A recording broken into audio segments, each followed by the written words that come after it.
देख रहे हैं आप, मैं हूं आमिर हसन, आप सभी के साथ बड़ी खबर इस वक्त आ रही है। सैलाब और पानी जमा होने की वजह से अब बीमारियों का खतरा कई गुना बढ़ गया है और वबाई बीमारी को रोकने के लिए इंतजामिया अलर्ट है। बीमारियों से बचाव के लिए खुसूसी बेदारी मुहिम चलाई जा रही है। जनरल एडमिनिस्ट्रेशन डिपार्टमेंट ने एक नोटिस जारी किया है जिसके मुताबिक 15 दिनों तक चलने वाली इस मुहिम का आज से आगाज होगा। बारिश और सैलाब का जोर खत्म होने के बाद मुतासरा इलाकों में वबाई बीमारी फैलने का अंदेशा है और इसी के मद्देनजर जम्मू कश्मीर सरकार ने अभी से ही एहतियाती कदम उठाने शुरू कर दिए हैं। जनरल एडमिनिस्ट्रेशन डिपार्टमेंट के सेक्रेटरी पीयूष सिंगला की जानिब से जारी हुक्मनामे के मुताबिक पानी से होने वाली बीमारियों के बचाव के लिए खुसूसी बेदारी मुहिम चलाई जाएगी।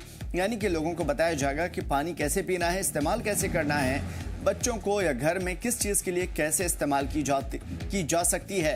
15 दिनों तक चलने वाले इस मुहिम का आगाज आज से ही हो चुका है और इसके तहत देही तरक्याती महकमे की मुनज़्ज़म तरीके से साफ सफाई और जल शक्ति महकमे की DTH जांच के बाद ही पानी को यानी पीने के पानी की फराहमी की हिदायत दी जाएगी। यानी जो PHE डिपार्टमेंट की जानिब से पानी भेजी जाती है अलग अलग इलाकों में, वहाँ भी जांच होगी। और इसके अलावा मुहिम के तहत हेल्थ, मेडिकल एजुकेशन डिपार्टमेंट और लोगों को सैलाब और बारिश के पानी से होने वाली बीमारियों से बचाया जाएगा। पानी के इस्तेमाल के तरीके और साफ पानी को स्टोर करने के बारे में जानकारी दी जाएगी। और इसके साथ साथ इन अहकामात के साथ साथ सभी जिलों के डिप्टी कमिश्नर को इस मुहिम का नोडल ऑफिसर बना दिया गया है। यानी कि जिम्मेदारी तय हो चुकी है, रिस्पॉन्सिबिलिटी दी जा चुकी है और अब साफ है कि आने वाले 15 दिनों तक लगातार ये मुहिम चलाई जाएगी, जिसके तहत जिस इलाके में भी फ्लड आया हुआ है अलग अलग जोन में, वहां पे पानी कैसे इस्तेमाल करना है, चाहे वो पीने के लिए हो या दूसरी चीज़ों के लिए, और जो पानी जमा हो जाता है उससे बीमारियां पैदा होती है, उस खतरे को कैसे कम किया जा सकता है, उसके लिए बेदारी मुहिम चलाई जाएगी। सरकार एडमिनिस्ट्रेशन अपनी जानिब से भी कदम उठाएगी और आम लोगों को भी बेदार करेगी।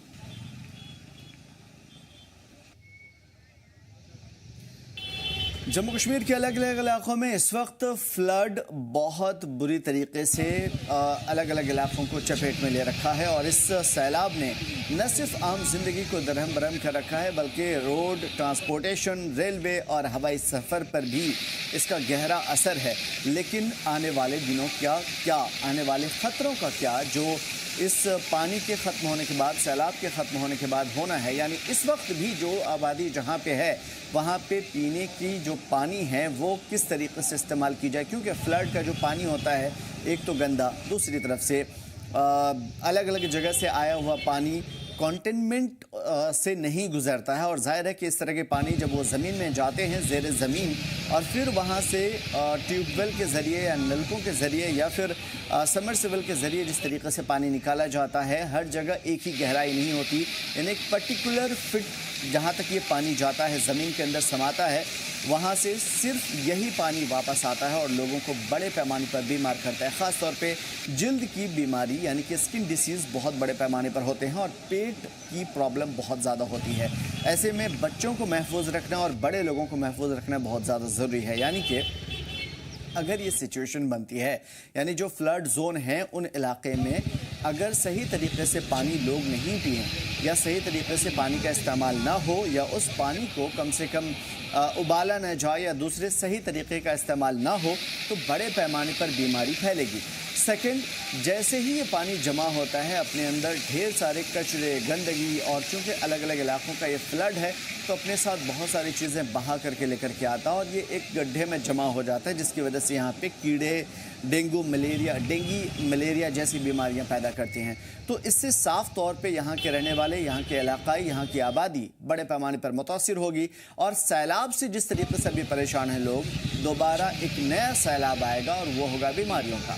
ये बीमारी लोगों को बहुत बीमार करेगी, हॉस्पिटल तक पहुंचा करके दम लेंगे। सीधा श्रीनगर का रुख करेंगे, हमारे साथ मीर जुड़े हुए हैं। मीर, एक नई एडवाइजरी, एक नया और बेहतर कदम गवर्नमेंट और इंतजामिया की जानिब से, ख़ास तौर पे फ्लड जोन के हवाले से कि किस तरीके से लोगों को पानी के बाद बताया जाएगा। लेकिन मैं आपके आने से पहले सुरेंद्र चौधरी क्या कह रहे हैं उनके बारे में आपको सुनाते हैं। टूट गया और पूरे गांव में पानी घुस रहा और जम्मू के अंदर भी आप देखें वहां कितना फ्लड आया और सब कुछ लोगों की तबाही निकली। तो इसलिए ये उनका जो जो लोग बातें करते हैं कि हमने इन 11 सालों में बहुत काम किया है, उनके लिए सवाल खड़ा हुआ है। और जो लोग यहाँ फोटो, मैंने वही कहा, जो फोटो सेशन करने आते हैं, हम उमर अब्दुल्ला सरकार फोटो सेशन के लिए नहीं, हम हमदर्दी के लिए लोगों के बीच में खड़े हैं ताकि लोग अपने आप को अकेला ना समझें।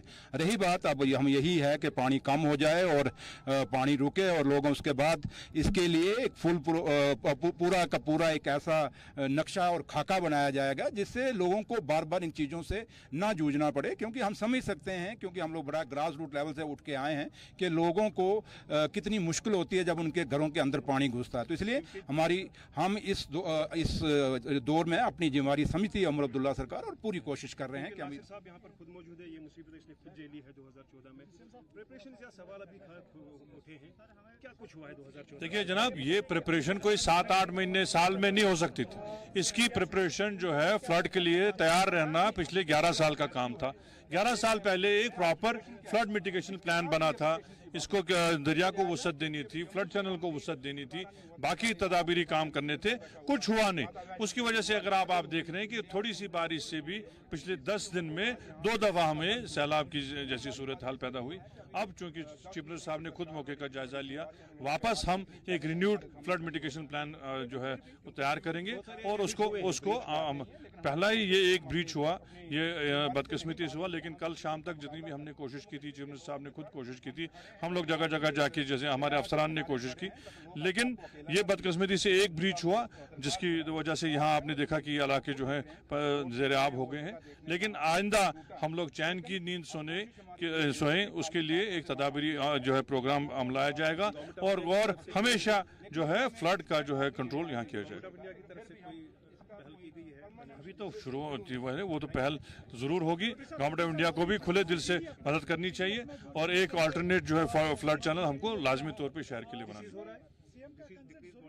काफी रिसीड हो गया, आपने देखा होगा रामनशी बाग में लेवल कम है, संगम में लेवल कम है, तो उस वजह से जो है शहर में काफी रिलीफ।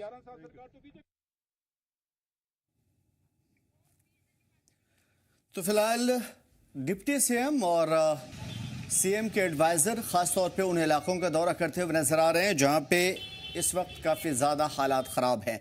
मैं वापस आता हूं ग्राउंड पे, मीर हमारे साथ जुड़े हुए हैं। मीर, सवाल वही बरकरार रहेगा कि इकट्ठा पानी, जमा पानी, जिसकी वजह से लोगों को पीने में भी और आने वाले दिनों में भी बीमारियों का एक बड़ा खतरा है और सरकार ने, एडमिनिस्ट्रेशन ने एक एडवाइजरी जारी की है। अपडेट चाहेंगे और तफसीलात। जी बिल्कुल सही कहा आपने। इस वक्त जो सूरत हाल पानी की वजह से ऐसे मुख्तलिफ इलाकों में बनी है जहाँ पे अब पानी जो है, चाहे अगर कहें तो वो वहां से रिस्ट हो गया है, लेकिन जो कंटामिनेशन की जो सिचुएशन है, अब इसका एक सेकंड पेज जो है वो हमें देखने को मिल सकता है। कई ऐसे पर्टिकुलर एरियाज है जहाँ पे अब पानी जमा हो चुका है और वहां पे पॉसिबली जो बीमारियां जो है वो पैदा हो सकती हैं और इसको मद्देनजर रख के मीर, आपको रोकना चाहेंगे। सीएम उमर अब्दुल्ला क्या कुछ कह रहे हैं, सीधा आपको लिए चलते हैं, दोबारा मीर की तरफ आएंगे।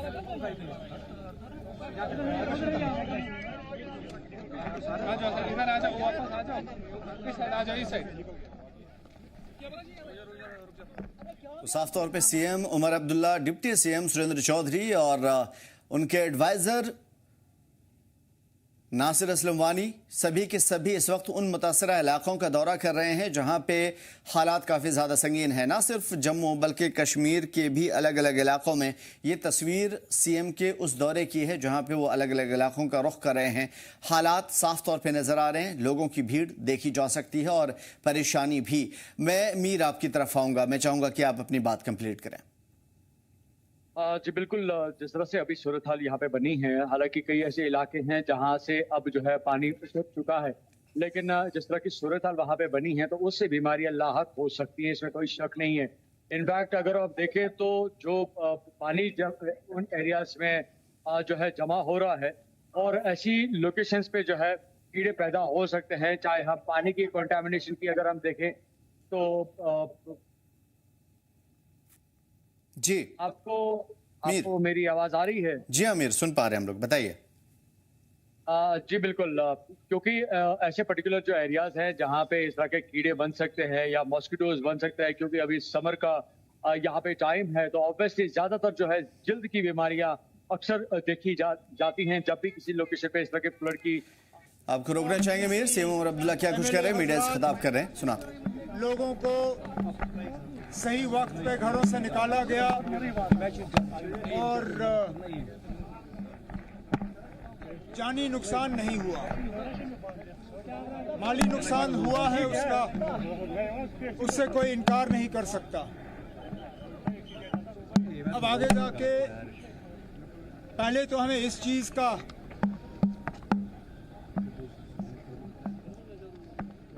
ये तय करना होगा कि माली नुकसान के लिए जो मरकज के तरफ से एक टीम भेजी जा रही है जम्मू के 10 जिलों का मुआयना करने के लिए, आज मैं honourable home minister Amit Shah साहब को एक चिट्ठी के जरिए उनसे गुजारिश करने जा रहा हूं कि वही टीम कश्मीर भी भेजा जाए और कुलगाम, अनंतनाग, श्रीनगर, बडगाम, गांदरबल, बारामुल्ला, बांडीपुर, जहां जहां सैलाब के वजह से माली नुकसान हुआ है या हमारे खेतों में जो फसल लगभग तैयार हो चुकी थी उसको नुकसान हुआ है, उस नुकसान का उसका असेसमेंट किया जाए और उसके बाद एक पैकेज जो है रिलीफ पैकेज जम्मू कश्मीर के लिए, दोनों कश्मीर डिवीज़न के लिए और जम्मू डिवीज़न के लिए मरकज़ के तरफ से मंजूर होना चाहिए। उसके बाद हमें इस चीज़ पे भी सवाल अब करना होगा कि आखिरकार पिछले 11 साल क्या किए। 2014 का सबक सीखने के बाद हमने एक पैकेज तैयार किया था जिसके तहत जहलम में और फ्लड चैनल में ड्रेजिंग के जरिए पानी की कैरिंग कैपेसिटी जो है दोनों में बढ़ा दिया जाएगा। लेकिन अफसोस से कहना पड़ता है कि आज लगता है कि ये 11 साल जो हैं ज़ाया किए गए। अब सबसे पहले तो अगले हफ्ते मैं एक तो इस चीज़ का रिव्यू लूँगा कि पिछले 11 साल में क्या हुआ और आगे जाके इस तरह के हालात दोबारा ना बने कि 2 दिन के बारिश के बाद हमें खतरा महसूस हो। इसके लिए हमें कुछ ठोस इकदाम उठाने होंगे और उसके लिए आज से ही हम तैयारी करना शुरू करेंगे। 2014 और आज में किस तरह का फर्क देख रहे हो? नहीं, देखा फर्क इतना है कि इस बार श्रीनगर शहर को जो है हम सैलाब से बचा सके। इन इलाकों में लसजन वगैरह के इलाकों में पानी चढ़ा है, लेकिन श्रीनगर शहर को जो है लगभग सैलाब से बचा दिया गया है। लेकिन तब भी अगर आप देखें कुलगाम जिले में यहाँ पे नुकसान काफ़ी हुआ है, माली नुकसान हुआ है। ये होना नहीं चाहिए था। अगर हमने 2014 के बाद सही इकदाम उठाए होते, अगर हमने जहलम को ड्रेज किया होता, अगर हमने फ्लड चैनल को ड्रेज किया होता, ये हालात नहीं बनते। कहीं ना कहीं इन 11 सालों में जो यहाँ हमारे हुक्मरान थे उनसे लापरवाही हुई है। इस लापरवाही का एक तो हमें सवाल उठाना होगा, जवाब हासिल करना होगा और आगे जाके इस तरह के हालात दोबारा ना बने कि लोगों को अपने घर में खतरे का जो है सामना करना पड़े, इन हालात में अपने घर छोड़ने पड़े, फ्लाईओवरों पे अपनी गाड़ियों को छुपाना पड़े। इस तरह के हालात हमने सोचा था कि 2014 के बाद हमें देखना नहीं पड़ेंगे, लेकिन बदकिस्मती से ये सही बारिश तो अल्लाह ताला का दिया हुआ है, लेकिन इस बारिश का इतना नुकसान नहीं होना चाहिए। ना होता अगर इन 11 सालों में हमने सही इकदाम उठाए होते। लेकिन मैं यहाँ लोगों को यकीन दिलाता हूँ कि इसके बाद हम इस तरह के हालात दोबारा बनने नहीं देंगे। सेंटर के साथ राब्ता हुआ किसी तरह का रिलीफ? अब जैसे मैंने आपसे कहा, मरकज ने एक टीम जम्मू के 10 जिलों के दौरे के लिए मुकर्रर किया है। अब मैं आज एक चिट्ठी के जरिए होम मिनिस्टर साहब से गुजारिश करूंगा कि उस टीम को कश्मीर में भेजा जाए, चाहे वो कुलगाम हो, अनंतनाग हो, श्रीनगर हो, बडगाम हो, बारामुल्ला हो, बांडीपुर जिला हो, जहां जहां पानी और सैलाब ने नुकसान किया है उस नुकसान का जो है एक रिव्यू किया जाना चाहिए और लोगों को सही मुआवजा जो है मरकज के तरफ से एक पैकेज के तौर पे उसका ऐलान होना चाहिए।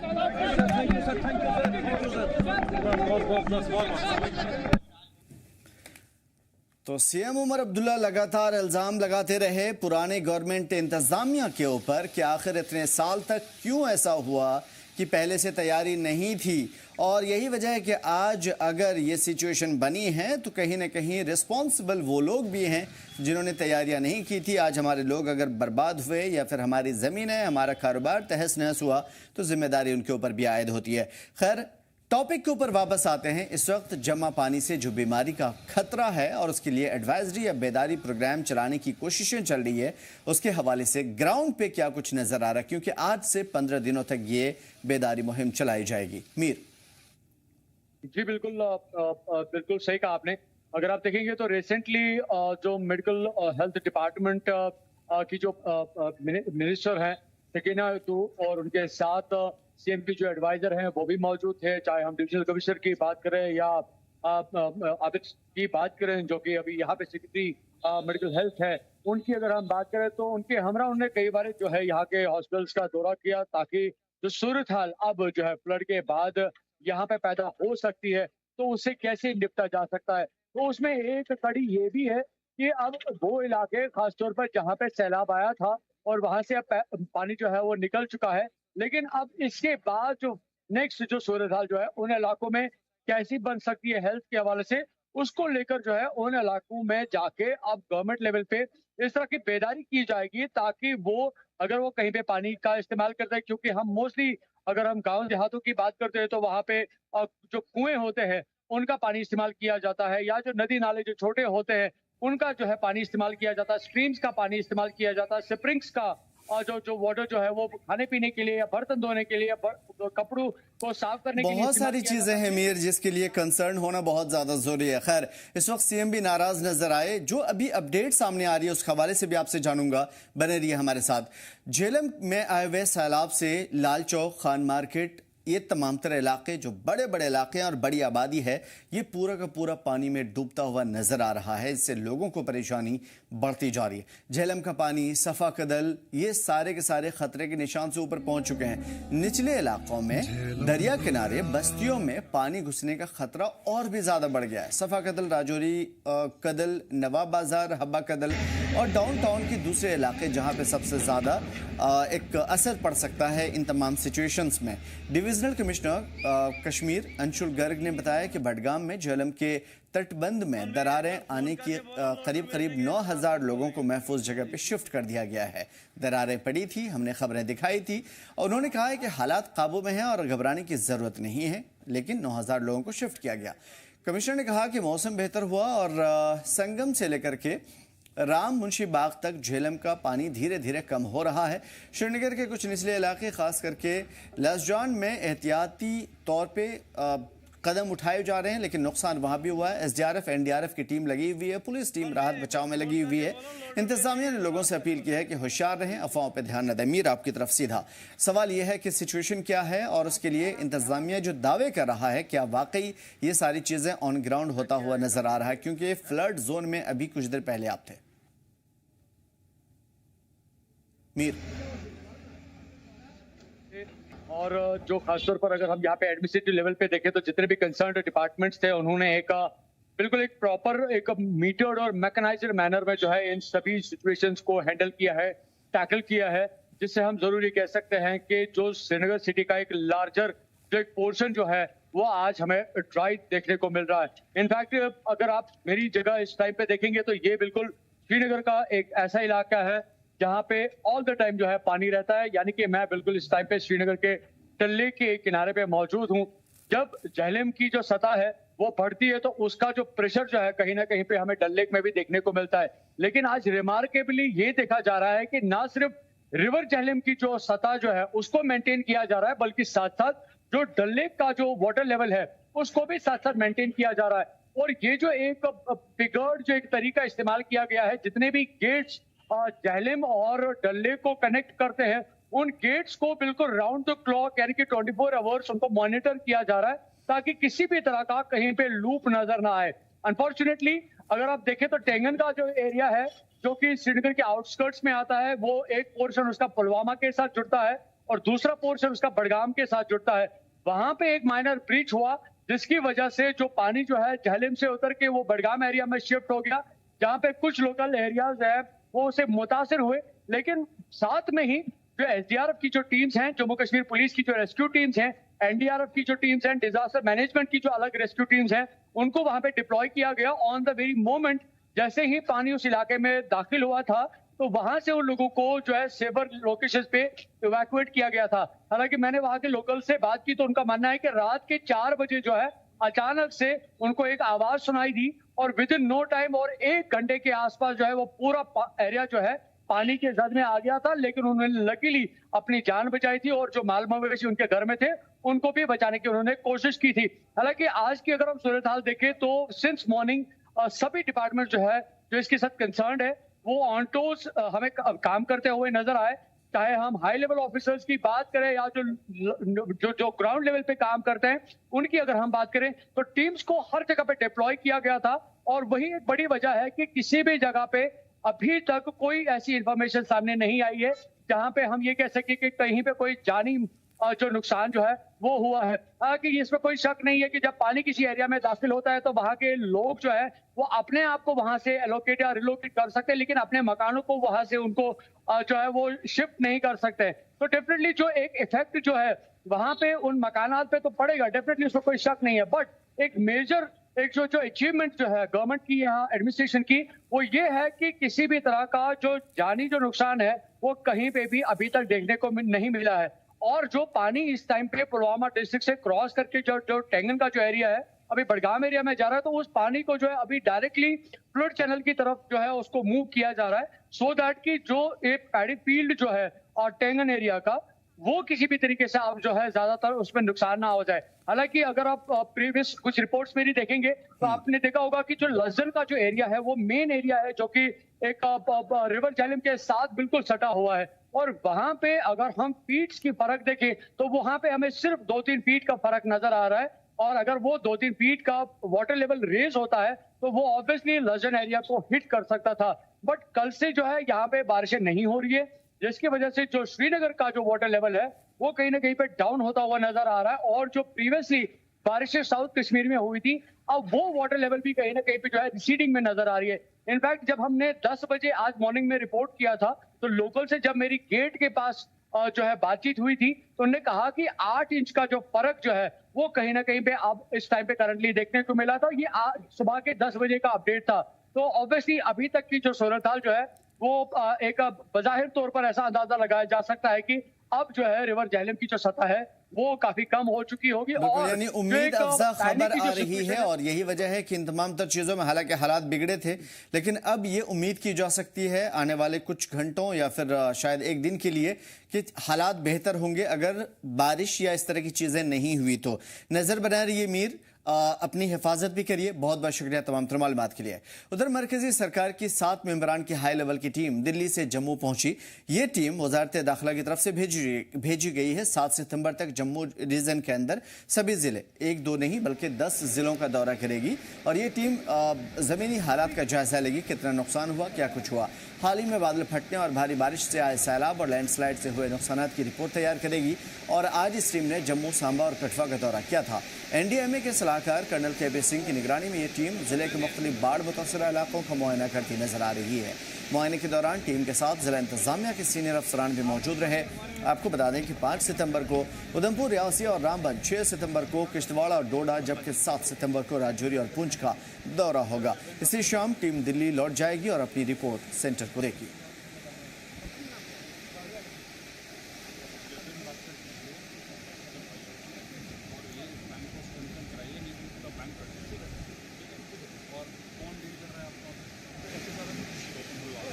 दिल्ली से 7 रुकनी टीम इस वक्त पहुंच चुकी है जम्मू के 10 ज़िले यानी जम्मू रीजन के 10 ज़िले इंक्लूडिंग जम्मू सिटी।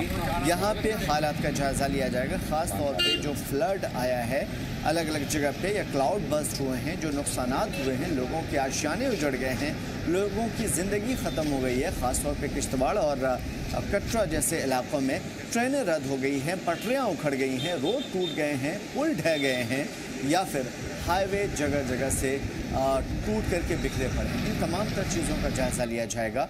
नए प्रोजेक्ट में कितना नुकसान हुआ उसे भी देखा जाएगा, आम लोगों का कितना नुकसान हुआ है और सरकारी तौर पे कितना बड़े पैमाने पर जो करोड़ों रुपए का प्रोजेक्ट चल रहा था, डेवलपमेंट प्रोजेक्ट या एडवांसमेंट के लिए प्रोजेक्ट, उसमें कितना नुकसान हुआ है और किस चीज़ की कमी रहेगी।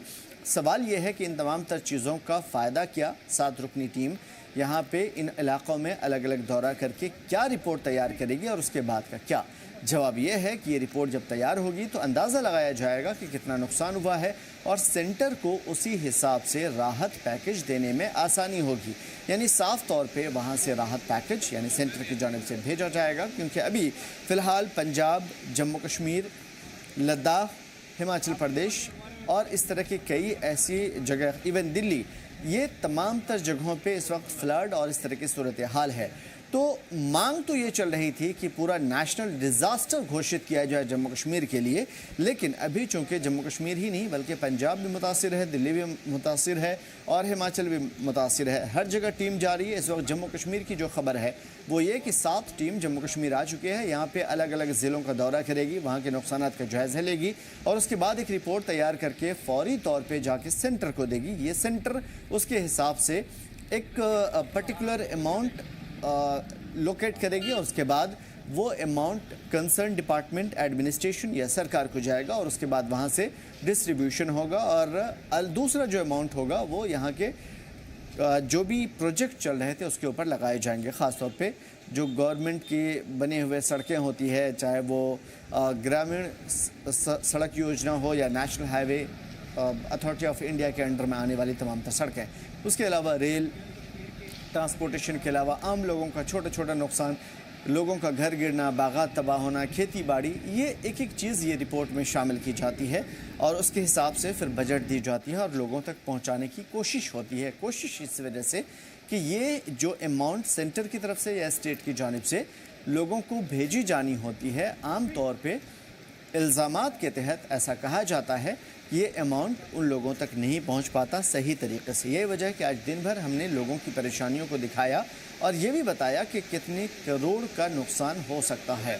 तो खैर, ये जो नुकसान है वो खरबों का है और इस नुकसान की भरपाई सेंट्रल गवर्नमेंट करेगी और स्टेट गवर्नमेंट करेगी, लेकिन स्टेट गवर्नमेंट के पास बहुत बड़ा बजट नहीं होता है, इस वजह से वो अपने बजट का एक छोटा सा हिस्सा ही खर्च कर पाएगी। सेंटर को ये जिम्मेदारी होती है कि सेंटर इन तमाम तर चीज़ों की देख रेख करे, एक बजट इन तमाम तर जगहों के लिए ख़ास करे और उसके बाद लोगों की मदद हो। अब देखना काफ़ी ख़ास होगा कि लोगों की कितनी मदद हो पाती है, क्योंकि इस वक्त कुछ भी नहीं बचा। स्कूल कॉलेज बंद है, उसका नुकसान, सड़कें बंद है, ट्रांसपोर्टेशन बंद है, उसका एक बड़ा नुकसान, टूरिस्ट हब कहा जाने वाला जम्मू कश्मीर पूरी तरीके से ठप है, वो भी बंद, उसका एक बड़ा नुकसान। उसके साथ साथ सड़कें टूट गई है तो जाहिर है हवाई सफ़र मुतासिर है, रेलवे मुतासिर है, तो उसका एक बड़ा नुकसान है, इम्पैक्ट है। आम लोगों के घर उजड़ गए हैं, बागात उजड़ गए हैं, खेती बाड़ी ख़त्म हो गई है। आने वाले दिनों में लोग क्या करेंगे, नहीं करेंगे, ये सारी चीज़ें जिसकी रिपोर्ट तैयार करनी है। ख्वाहिश आपसे समझने की कोशिश करेंगे कि ये जो तमाम तर चीज़ें चल रही है, 7 रुकनी टीम सेंटर को रिपोर्ट देगी, इसका क्या मतलब लिया जाए, यानी कि ये रिपोर्ट जो बनाई जाएगी अलग अलग ज़िले से, इसका क्या मतलब हुआ और इसके बाद क्या होगा। आमिर, देखिए, अगर जो टीम जो केंद्र से आई है वो यहाँ पर जमीन पे आके आंकलन करेगी अलग अलग जिलों में जा करके, उसके बाद एक पूरा रिपोर्ट तैयार की जाएगी और इसी रिपोर्ट की बिना पर जो है जम्मू कश्मीर के लिए किस तरह से जो फ्लड रिलीफ राशि है, वो जो पैकेज है वो बनाया जाए, उसको लेकर जो है पूरी तैयारियां केंद्र करेगा और यहाँ पर जो एक रिलीफ फंड है वो जारी करेगा। बड़ी बात यह है कि खुद गृह मंत्री जब आए, कुछ जगह पर गए, हालांकि सब जगह पर पहुंच नहीं पाए। एरियल सर्वे उन्होंने करना था लेकिन खराब मौसम की वजह से हो नहीं पाया।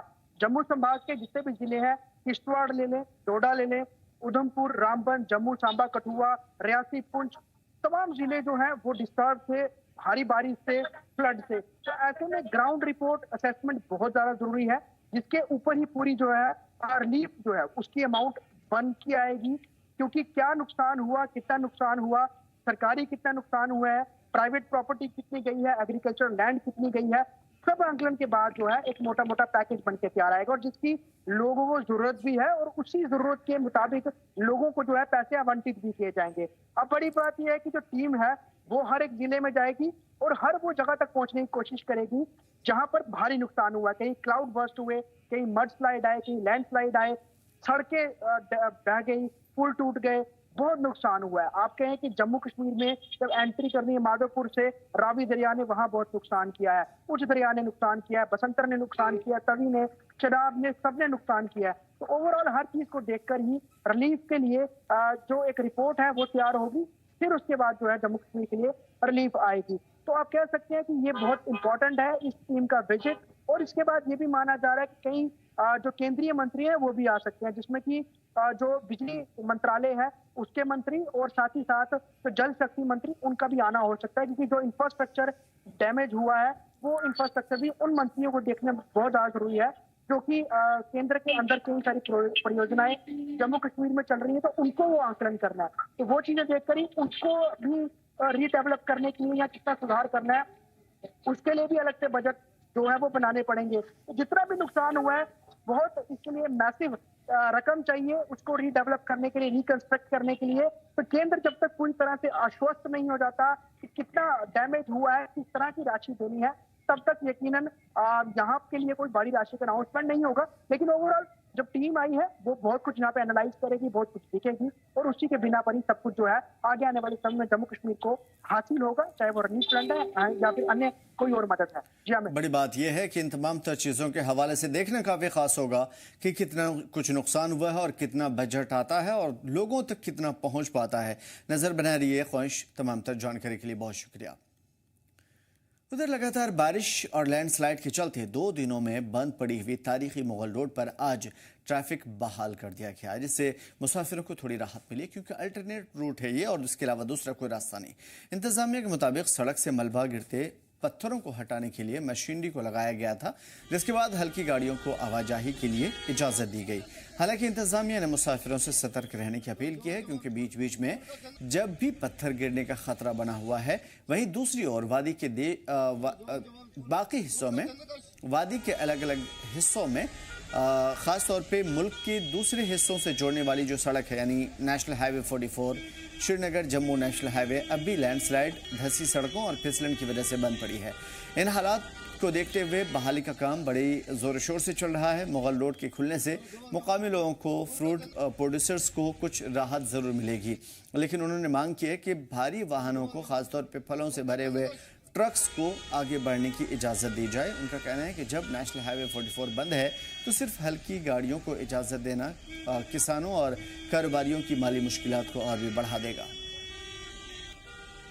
ये तो खुशी की लहरी है, क्योंकि पिछले 2 दिनों से आप देख रहे हैं, क्योंकि इतनी बारिश हुई है, ऊपर जो नेशनल हाईवे है वो भी वहाँ पे डैमेज कुछ हुआ था।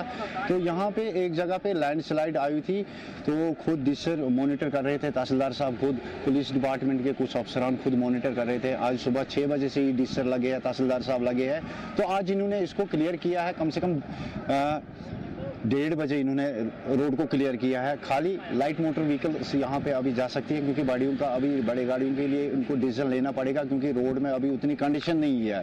फिलहाल इन्होंने छोटी गाड़ियों के लिए, कुछ डेड बॉडियां भी गाड़ियों में थी, तो वो भी यहाँ पे सफर कर रहे थे, उनको छोड़ दिया फिलहाल। सीधा आपको लिए चलते हैं नेशनल हाईवे 44 रामबन की तरफ। खुर्शीद हमारे साथ जुड़े हुए हैं जीरो ग्राउंड से। खुर्शीद, क्या सूरत हाल है, क्या कुछ देख पा रहे हैं और क्या कुछ अहकामात हैं इंतजामिया की जानिब से?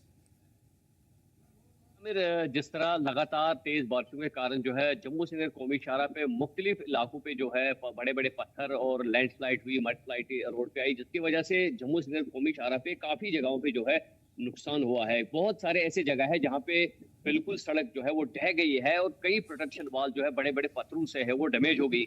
उसको जैसे ही मौसम साजगार हुआ और इंतजामिया की जानिब से, अगर मैं सिर्फ रामद और बनहाल की बात करूंगा, 5 से 6 जगह है जहाँ पे काफी मशक्कत करनी पड़ी। आज जितने ऑपरेटरों ने वहां पे काम किया है और कई हद तक जो है आज रोड को ठीक कर दिया है और जो बीच में गाड़ियां फंसी थी उनको निकाल दिया। अगर मौसम साफ रहा तो यकीनन आज देर रात या कल सुबह तक जो है रामद और बनिहाल का जो एरिया है वो थ्रू हो जाएगा। फिलहाल इंतजामिया ने कहा कि हम कोशिश करेंगे आज देर रात तक जो है रामद और बनिहाल का जो एरिया है, क्योंकि नाचलाना, कश्तवाड़ी पत्थर, T2 टनल के पास जो है, मिहाड़ के पास जो है पत्थर और जो स्लाइटें आई उसको हटाने में काफी मशक्कत करनी पड़ी, क्योंकि बड़े बड़े जो पत्थर है उन्हें तोड़ने में जो है काफी वक्त लग रहा है इंतजामिया को बड़ी बड़ी मशीनों से। तो इंतजामिया का ये मानना है कि आज देर रात तक जो है हम कोशिश करेंगे कि जो रामद और बनिहाल का जो एरिया वो थ्रू करेंगे। उसके बाद जो उधमपुर का एरिया है उसमें जो है मजीद टाइम लग सकता है। आमिर जी, बिल्कुल, साथ में ये भी समझने की कोशिश करेंगे कि जिस तरीके से दूसरी लिंक रोड्स हैं ख़ास तौर पे, वहाँ पे बहुत ज़्यादा परेशानी है। तो क्या जो अलग अलग इलाकों से फ्रूट्स या इस तरह की कारोबारी लोगों के सामान जा रहे थे, उसे आगे जाने की इजाज़त मिली, या जो गाड़ियाँ लौट रही थी वो वापस अपने डेस्टिनेशन पे पहुँच पाई? देखिए आमिर, जम्मू श्रीनगर कौमी शाहरा जो है वाहिद एक रास्ता है या मुगल रोड है जो कश्मीर को हिंदुस्तान के दूसरे इलाकों से जोड़ता है। जब जम्मू श्रीनगर कौमी शाहरा बंद हो जाता है तो पूरा, चाहे हम व्यापारियों की बात करेंगे, बिजनेसमैन की बात करेंगे, माल बरदार गाड़ियां, पैसेंजर गाड़ियां जो है बिल्कुल ठप हो जाती है, क्योंकि लिंक रोड जो है ये जो दूर दूर इलाकों से, गाँव से जो रोड आती है वो नेशनल हाईवे के साथ टच हो जाते हैं। अलबत्ता ऐसा कोई रास्ता नहीं है जम्मू श्रीनगर कौमी शाहरा के अलावा या मुगल रोड के अलावा जो कश्मीर से जम्मू की तरफ जाएगा लिंक रोड को इस्तेमाल करते हुए। लिंक रोड बहुत सारे ऐसे हैं सैकड़ों के हिसाब से जो पहाड़ों से आके जो शहर की तरफ आते हैं, हेडक्वार्टर रामन में आते हैं या बनिहाल शहर में आते हैं। हालांकि जो तेज बारिशें हुई, काफी ज्यादा नुकसान लिंक रोड में भी हुए, उन्हें भी टाइम लग सकता है, 2 से 3 दिन और मजीद लगेंगे। कुछ ऐसे जगह है जहाँ पे जो पुल होते हैं छोटे छोटे, जो पीएमजीएस के भाई तरफ से, जो डिपार्टमेंट उनके तरफ से जो बनाते हैं, वो पुल जो है बिल्कुल ढह गए हैं, उन्हें टाइम लग सकता है। और जम्मू श्रीनगर कौमी शाहरा जो है आज भी बिल्कुल बंद रहा है और किसी को भी आने जाने की इजाजत नहीं है। इंतजामिया लगातार ये अपील कर रही है लोगों को कि जब भी जम्मू श्रीनगर कौमी शाहरा पे सफर करोगे, सबसे पहले कंट्रोल रूम पे राब्ता कीजिए। अगर जम्मू से वहां से आपको हरी झंडी मिलती है या वहां से आपको ये बताया जाएगा कि थ्रो है हाईवे, तब सफर कीजिए। अगर आप ऐसे सफर करेंगे तो आगे आपके लिए बहुत ही ज्यादा दिक्कत हो जाएगी। आमिर, साफ है कि अगर किसी को भी इस रास्ते से गुजरना है तो पहले अपडेट लेना होगा, तभी मुमकिन है। और मौसम के सूरत हाल को देखते हुए अभी फिलहाल इंतजामिया 24/7 लगी हुई है ताकि रास्ते खुले जाएं, लोगों को आसानी हो, चाहे वादी के अंदर हो या फिर वादी के बाहर, यानी कि जम्मू कश्मीर के से मुत्तसिल जितनी भी स्टेट्स हैं। शुक्रिया तमाम मालूमात के लिए खुर्शीद। उधर जम्मू कश्मीर में मुसलसल बारिश के बाद हालात अब भी बिगड़े हुए हैं और उत्तर रेलवे ने ऐलान कर दिया है कि कटरा और जम्मू रेलवे स्टेशन से चलने वाली 68 ट्रेनें 30 सितंबर तक के लिए रद्द होंगी। वहीं 24 ट्रेनें और उनका संचालन जल्द फिर से शुरू किया जाएगा। बारिश की वजह से रेल और सड़क कनेक्टिविटी पूरी तरीके से मुतासिर हुई है। सबसे ज़्यादा परेशानी उन मुसाफिरों को हो रही है जो वैष्णो देवी यात्रा पर निकले थे। महकमे मौसमियात ने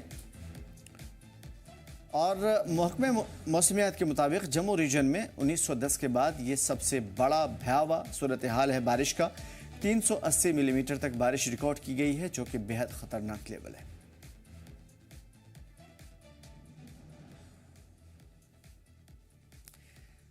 कटरा का रुख करेंगे, शुभम हमारे साथ जुड़े हुए हैं। ऑन ग्राउंड क्या सिचुएशन है, कितनी ट्रेनें रद्द हुई हैं, कितनी ट्रेनों का संचालन फिर से शुरू हुआ है, देखने की कोशिश करेंगे।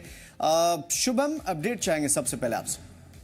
बिल्कुल अमीर, देखें मैं सबसे पहले आज मौसम की तरफ लेके चलूं तो आज कहीं ना कहीं थोड़ी सी राहत जरूर मिली, क्योंकि आज पूरा दिन मौसम जो है वो साफ बना हुआ नजर आया था। और इसी के बीच यात्रा की ओर अगर मैं बात करूं तो मां वैष्णो देवी की यात्रा को स्थगित किए हुए आज 10 दिन हो चुके हैं।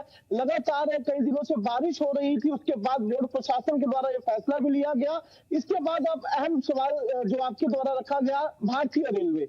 बिल्कुल, भारतीय रेलवे के द्वारा तकरीबन 68 के आसपास चलने वाली गाड़ियां हैं जिन्हें रद्द कर दिया गया है। इसमें कटरा से चलने वाली गाड़ियां हो, उधमपुर रेलवे स्टेशन की बात हो, या फिर जम्मू तवी रेलवे स्टेशन की बात हो, तमाम गाड़ियां जो है उन्हें रद्द कर दिया गया। हमें इसमें यह भी बताना जरूरी होगा, क्योंकि क्रांति एक्सप्रेस की अगर मैं बात करूं, उत्तर संपर्क क्रांति एक्सप्रेस जो कटरा और नई दिल्ली के बीच हाल ही में एक बार फिर बहाल किया गया था इस गाड़ी को, पर मनवाल स्टेशन के पास टर्मिनल नंबर 16 के पास जब आज देर रात जब काफी तादाद में भूस्खलन वहां पर हुई थी, तो गाड़ी जो है उसे जम्मू में ही रोक दिया गया और अब जम्मू से आज फिर रीशेड्यूल होकर दिल्ली के लिए रवाना होगी।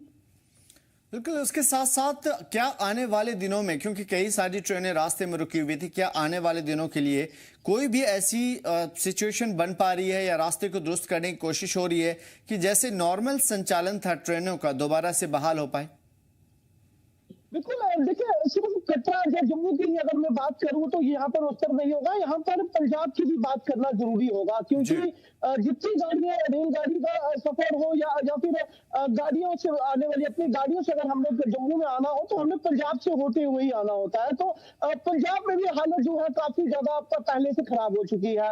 लैंडस्लाइड अलग अलग जगह पर जैसे जम्मू के अलग अलग संभाग में हो रहा था, वैसे ही पंजाब में बाढ़ की स्थिति जो है वो इसे काफी ज्यादा देखी जा रही है, जिसके चलते भारतीय रेलवे के द्वारा 30 सितंबर तक यानी कि पूरे महीने की गाड़ियां जो है उन्हें रद्द कर दिया गया है। इसी के बीच अगर मैं स्वराज एक्सप्रेस की बात करूं तो उसे अंबाला तक लाया जाएगा, अंबाला से वापिस उसे मतलब अपने मुंबई के लिए वापिस वहां से बांद्रा टर्मिनल के लिए भेजा जाएगा। इसके अलावा अगर मैं बात करूं तो वंदे भारत जो कटरा और दिल्ली के बीच में शुरू होने वाली गाड़ी थी, जिसे 7 तारीख को एक बार फिर रीशेड्यूल करके चलाना था, पर इसको लेकर अभी 1 से 2 दिन का और इंतजार करना पड़ सकता है, क्योंकि आज जिस तरीके से रेलवे के सूत्रों से मिली जानकारी के अनुसार ये चीज भी निकल कर सामने आई थी कि 7 तारीख से उसको बहाल किया जाएगा। पर जो रात को लैंडस्लाइड हुई है, उधमपुर कटरा और जम्मू का जो रेल मार्ग है वो पूरे तरीके से प्रभावित हो गया है, क्योंकि अलग अलग 3 जगह पर लैंडस्लाइड हुई है। हालांकि उसको वहां पे रिपेयरिंग का काम जो है वो तो शुरू हो गया है, पर जिस तरीके से मैंने बताया कि अगले 2 दिन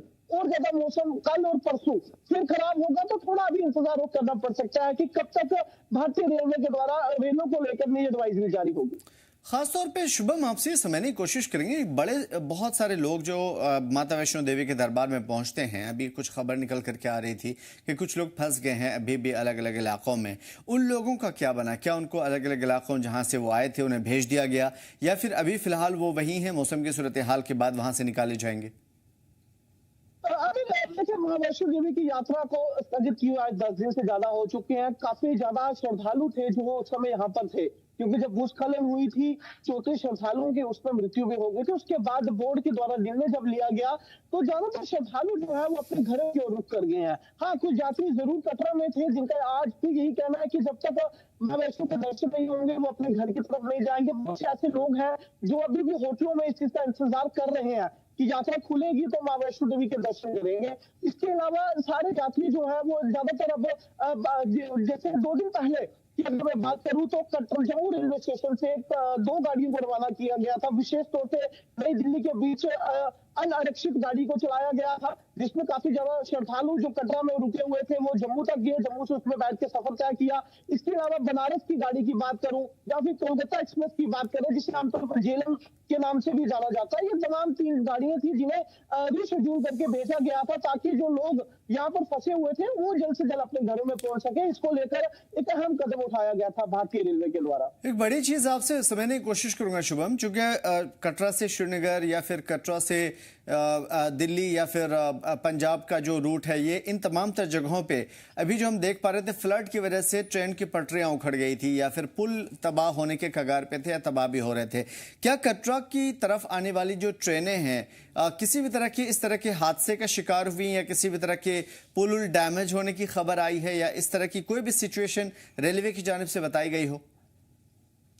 बिल्कुल, मैं आपको ये भी बताऊं तो जिस तरीके से पहले मैंने आपको बताया कि चक्रखवाल स्टेशन के बीच का एक पुल था जो पूरे तरीके से क्षतिग्रस्त हो गया था, जिसके चलते रेल पहले प्रभावित रही थी। उसके बाद रेलवे के द्वारा उसे जो है मरम्मत कर दी गई थी और गाड़ी जम्मू और कटरा के बीच में स्पेशल डीएमवी ट्रेन को शुरू किया गया था। इसके अलावा कश्मीर की बात करूं हमें तो पहली बार ऐसा हुआ है जब जून में जब प्रधानमंत्री के द्वारा हरी झंडी वंदे भारत एक्सप्रेस को दिखाई गई थी, तो कटरा और कश्मीर के बीच की रेल कनेक्टिविटी जो है वो पूरे तरीके से अभी भी चल रही है।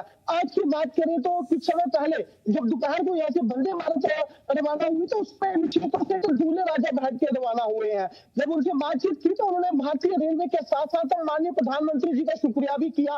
उन्होंने कहा कि अगर वंदे भारत एक्सप्रेस नहीं होती तो बनिहाल तक उनको पहुंचना काफी ज्यादा मुश्किल था, क्योंकि रोड कनेक्टिविटी पूरे तरीके से नहीं चल रही है, प्रभावित पड़ी हुई है। तो इससे भी शादी करने में लेकिन काफी दिक्कत उनको होनी थी, पर इसमें रेलवे का काफी अहम भूमिका निभाते हुए उनका धन्यवाद भी किया भारतीय रेलवे का।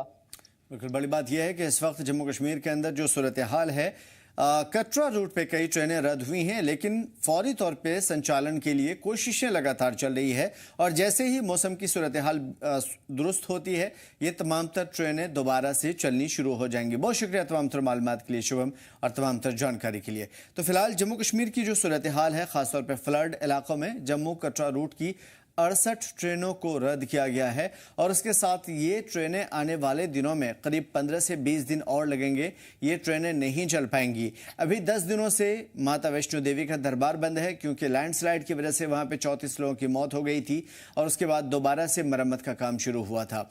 रही बात यह कि माता का दरबार अगर अभी बंद है तो बड़े पैमाने पर लोग अकीदतमंद श्रद्धालु वो वहां जाएंगे भी नहीं, तो इस वजह से अभी थोड़ा वक्त है रेलवे को, पटरियों को, खास तौर पे पुलों को और जो ये पूरा रूट है उसे संचालन सही तरीके से संचालन के लिए और उसे दुरुस्त करने के लिए ये कोशिशें चल रही है। लेकिन फिलहाल जम्मू कटरा रूट की 68 ट्रेनें जो बड़ी बड़ी अलग अलग स्टेट को जोड़ती हैं उन ट्रेनों को रद्द कर दिया गया है, वो ट्रेनें नहीं चल रही हैं।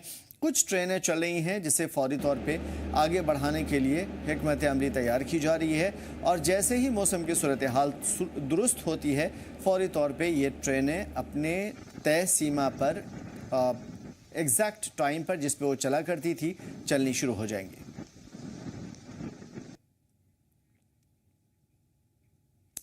फिलहाल इस बुलेटिन में इतना ही, मैं दीजिए इजाजत। देखते रहिए जी जम्मू कश्मीर लद्दाख।